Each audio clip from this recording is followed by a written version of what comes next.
మన భారత ప్రధాన న్యాయమూర్తి తెలుగు వాళ్ళకి గర్వకారణమైన జస్టిస్ ఎన్వి రమణ గారు ఆ మధ్య జరిగిన ఒక సదస్సులో ఆయన మధుమేహానికి సంబంధించి కొన్ని వ్యాఖ్యలు చేశారు. ఒక్కసారి ముందుగా అదేంటో చూద్దాం. మధుమేహం ఖరీదైన వ్యాధిగా మారినందున దీని చికిత్స మందులకు ప్రభుత్వం రాయితీలు ఇవ్వాలని సుప్రీంకోర్టు ప్రధాన న్యాయమూర్తి జస్టిస్ ఎన్వి రమణ సూచించారు. ఇది ధనికులకు వచ్చే వ్యాధి అనే అపోహ ప్రజల్లో ఉందని, కానీ వాస్తవంగా ఇది పేదవారి శత్రువు అని అభివర్ణించారు. మధుమేహంపై ఆదివారం నిర్వహించిన అహూజా బజాజ్ 6వ సదస్సును ఉద్దేశించి ఆయన మాట్లాడారు. ఆధునిక జీవనశైలి కారణంగా పుట్టుకొచ్చిన మధుమేహాన్ని డాక్టర్లు, పరిశోధకులు అవకాశవాద మృత్యువుగా అభివర్ణిస్తున్నారు. ఇది జీవితాంతం వెంటాడే రోగం. Note this point. దీనికోసం వాడే మందులు, ఇన్సులిన్లు దీర్ఘకాలంలో ప్రతికూల ప్రభావాలను చూపుతున్నాయి. పట్టణ, గ్రామీణ ప్రాంతాల్లో సాధారణ ప్రజలు కూడా దీని బారిన పడుతున్నారు. అందుబాటు ధరల్లో వైద్య సదుపాయాలు లేకపోవటం, అవగాహన కొరవటం వల్ల ఇది ముదిరిపోయే వరకు సమస్యను గుర్తించలేని పరిస్థితి నెలకొంది. అందువల్ల ప్రభుత్వాలు చికిత్సలకు, మందులకు రాయితీలు ఇవ్వాలి.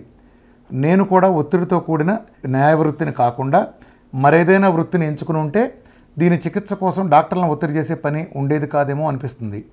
ప్రస్తుతం అందుబాటులో ఉన్న సమాచారం అంతా పాశ్చాత్య దేశాల పరిశోధనల ఆధారంగా రూపొందించింది. అందువలన భారత పరిస్థితులపై దృష్టి సారించి అధ్యయనాలు చేయాలి. ఇప్పటికీ మనం రక్తంలో గ్లూకోజు స్థాయిని ప్రామాణీకరించలేకపోవడం దురదృష్టకరం. ఆధునిక మందులు కనిపెట్టి ఈ రోగాన్ని నివారించేందుకు ప్రయత్నించాలి. గత 30 ఏళ్లుగా నేను ఒకే మందు వాడుతున్నా. దీన్ని సంపూర్ణంగా నియంత్రించే విధానం రావాలన్నదే నా ఆకాంక్ష అని జస్టిస్ రమణ అన్నారు. దీన్ని బట్టి ఏమర్థం అవుతుంది మనకి? ఒక ప్రధాన న్యాయమూర్తి 30 సంవత్సరాల నుంచి మందులు వాడతారు, ఆ మందులతోనే ఉంటున్నారంటే ఈ నీచమైన మెడికల్ మాఫియా వ్యవస్థ ప్రజల చేతుల్లో ఎలాంటి పువ్వు పెట్టిందో మనం స్పష్టంగా అర్థం చేసుకోవచ్చు. అంటే ఆయన ఏం చెప్తున్నారు చూసారా? అది తగ్గదు అని చెప్పేస్తున్నారు. ఇవాళ ప్రపంచవ్యాప్తంగా 1000 మంది చచ్చిపోతే 500 మంది కేవలం డయాబెటిక్ కారణంగా చనిపోతున్నారు. అంటే ఏం చేస్తుంది ఆధునిక వైద్య సమాజం?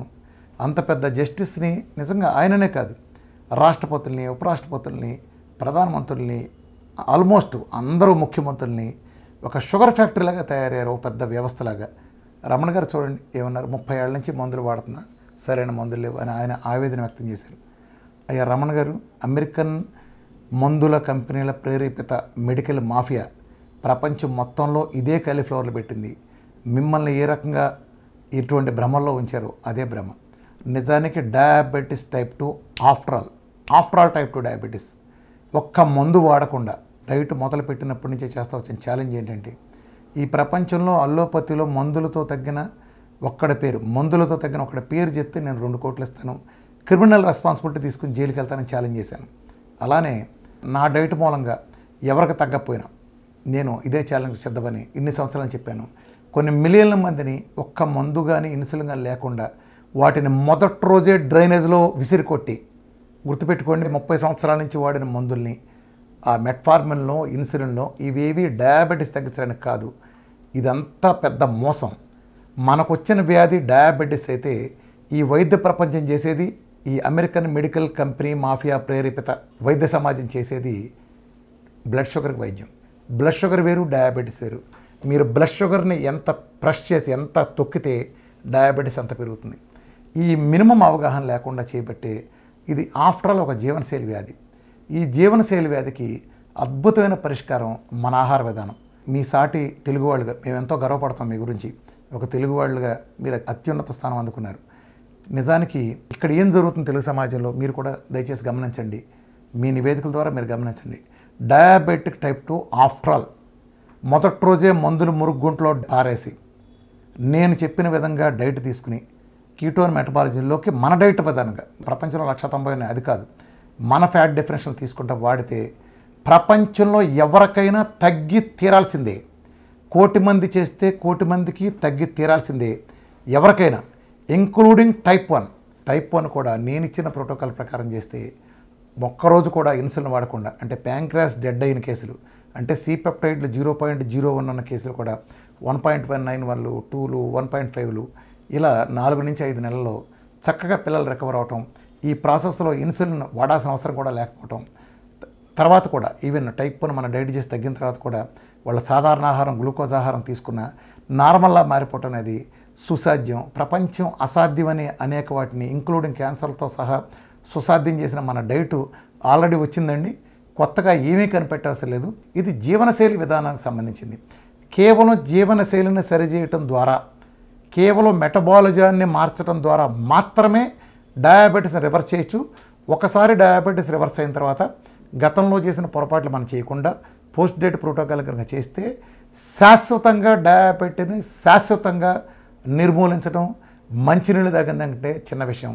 నిజానికి డయాబెటీస్ అనేది పేరుకు చిన్నదిగా కనిపించినప్పటికీ ఈ డయాబెటీస్ 1000 రోగాలకు పునాదిగా మారుతుంది. కాబట్టి ఈ డయాబెటీస్ రూపుమాపడానికి మెడికల్ కంపెనీలు సహకరించవు.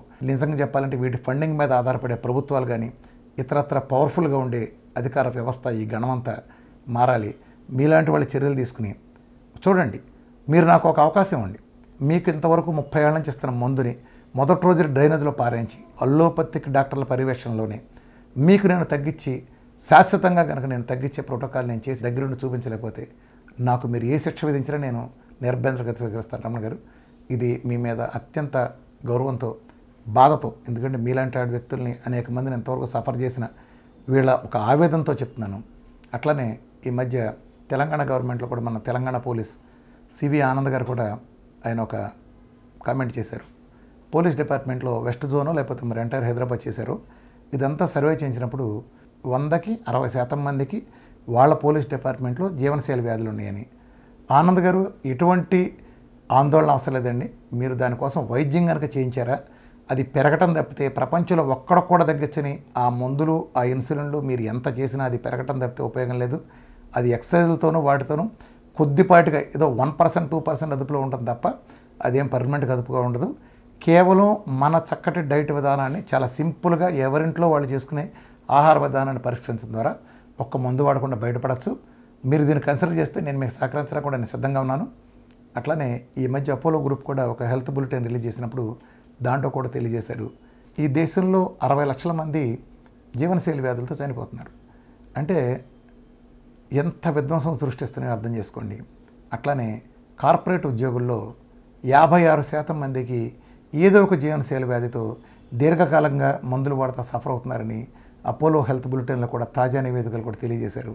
కాబట్టి ఇవన్నీ ఏం చెప్తున్నాయి, జీవనశైలి వ్యాధులకి అల్లోపతి కానీ ఇతర సాంప్రదాయక వైద్యాల్లో కానీ ఎటువంటి పరిష్కారం లేదు.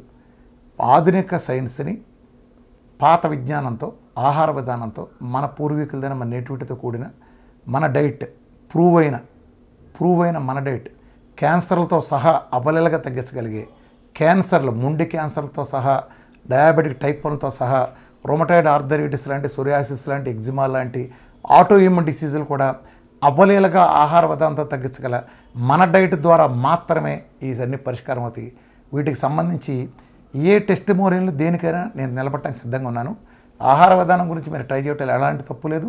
ఇది ఎవరైనా చేయొచ్చు. ఒక మందంటే వేరే వాళ్ళు రాయకూడదు. కానీ మంచి ఆహార విధానం ఏదైనా స్వీకరించవచ్చు. ఖచ్చితంగా 100కి 100% ఫలితాలు వచ్చి తీరతాయి. సమాజంలో మనందరం కనుక తలొక చేయి వేసి, మీలాంటి పెద్దలందరూ కూడా నేను ఒక ఉద్యమం చేస్తాను, తలొక చేయి కనుక వేస్తే మన సమాజం నుంచి డయాబెటిక్ అనే మహమ్మారిని తరిమి కొట్టడం చిటికి వేసినంత పని. ఇది జరిగి తీరుతుంది. నేను చెప్పగానే ఒక పకోడిగాడు తయారవుతాడు. హేతువాద ముసుకేసుకున్న కొన్ని ఛానల్స్ తయారు చేసిన ఒక పెంపుడు కుక్కలు కొన్ని తయారవుతాయి మొరగటానికి. రమణ గారి పేరు చెప్పారు, వీళ్ళ పేరు చెప్పారు, వాళ్ళ పేరు చెప్పారు. నాకేం అవసరం లేదు ఎవరి పేరు చెప్పాల్సిన అవసరం. వాళ్ళు పబ్లిక్లో చెప్పినప్పుడు ఒక బాధ్యతగా స్పందించి నేను చేయగలుగుతుంది చెప్పటం నా బాధ్యత. తేడా వస్తే నేను మళ్ళా చెప్తున్నాను, నేను చెప్పేది పోలీస్ డిపార్ట్మెంట్కో, న్యాయ వ్యవస్థలో ఉండే రమణ గారికో, లేదా అపోలో హాస్పిటల్లో ఉండే వీళ్ళకో చెప్తున్నాను. నాది పరీక్షించి చూడండి. ఒక్క కేసులో నాకు రిజల్ట్ రాకపోయినా 1000 మందిని పంపించండి. 1000లో నేను ఒక్కళ్ళకి డయాబెటీస్ తగ్గించలేకపోయినా ఆ రోజుతో నేను మీకు కనిపించను. ఏ పనిష్మెంట్ అయినా సరే నేను తీసుకురావడానికి నేను సిద్ధంగా ఉంటా. ఇది నేను ప్రజల కోసం చెప్తున్నాను. ప్రజల్ని అమెరికన్ ప్రేరేపిత మెడికల్ మాఫియా నుంచి మనం కాపాడుకోకపోతే మన పిల్లలకి మనం ఇచ్చేది కానుకలు ఆస్తులు కాదు, అనారోగ్యాలు. గుర్తుపెట్టుకోండి. వీటి బారి నుంచి మనను ముందు కాపాడుకునేకి ఏమైనా చేయగలం. ఆరోగ్యవంతమైన సమాజం ఏదైనా చేయగలదు.